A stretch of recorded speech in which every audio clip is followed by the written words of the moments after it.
Almost every molecular technique you will meet, PCR, sequencing, cloning, begins with the same thing, a tube of clean DNA. So the first question is a practical one. How do you get DNA out of a cell and how do you know it is any good? DNA was first isolated back in 1869 by Friedrich Micher. The aim then is the aim now, to obtain DNA in a relatively purified form so it can be used for further investigation, PCR, sequencing and so on. In eukaryotes, you can extract DNA from any nucleated cell. Whatever the sample, almost every protocol does two jobs. First, lyse the cells gently and get the DNA into solution.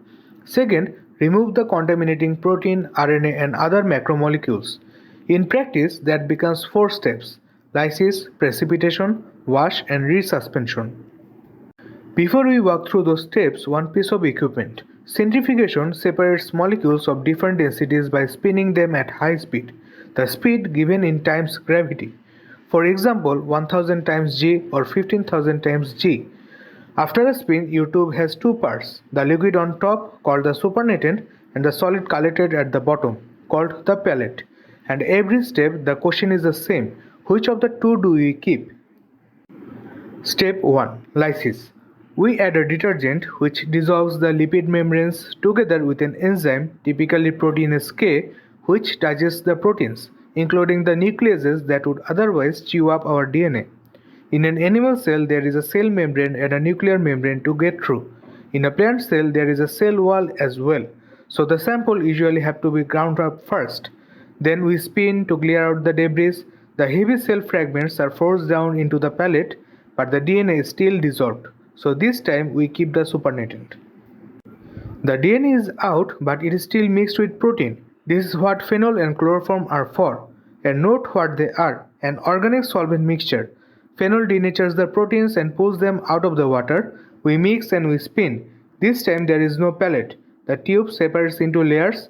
The lower organic layer holds the phenol and the lipids. A white interface holds the denatured protein, and the DNA stays in the water on top. So we take the upper aqueous layer and leave the protein behind at the interface.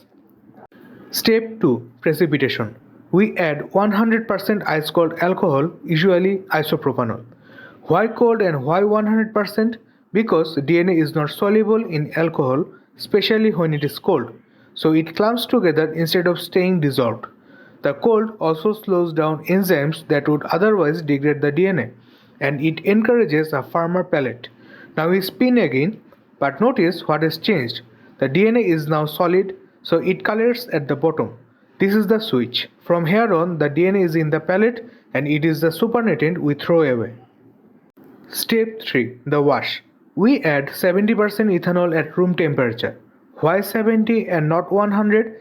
Because 70% ethanol is watery enough to dissolve and carry away the leftover salts, but still weak enough that the DNA stays solid and stays put. We spin once more, pour off the supernatant and air dry the pellet. Same again, same spin, same answer as before. Keep the pellet.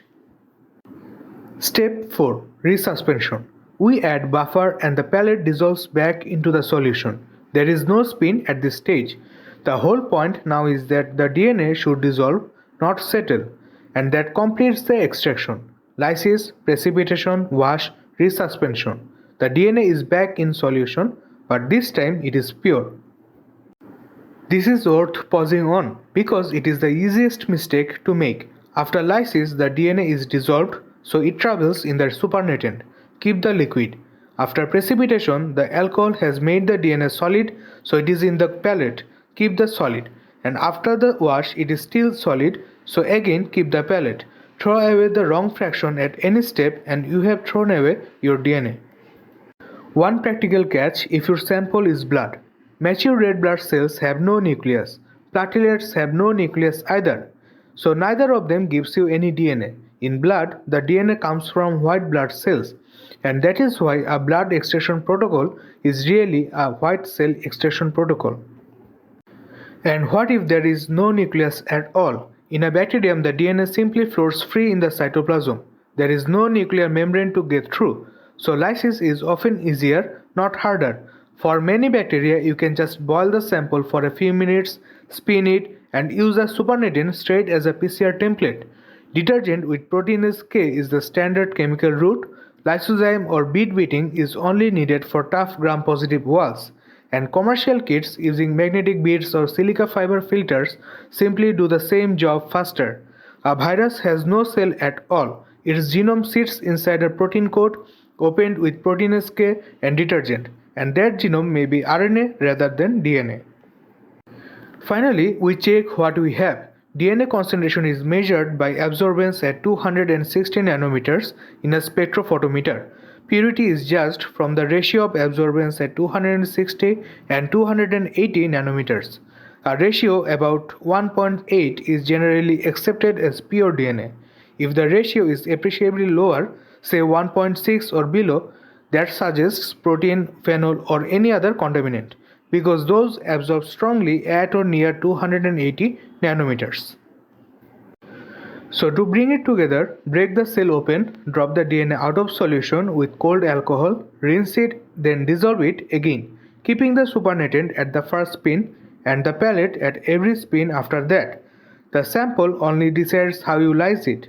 In blood, you need the nucleated cells, the white cells, while a bacterium has no nucleus at all and may need nothing more than a boil.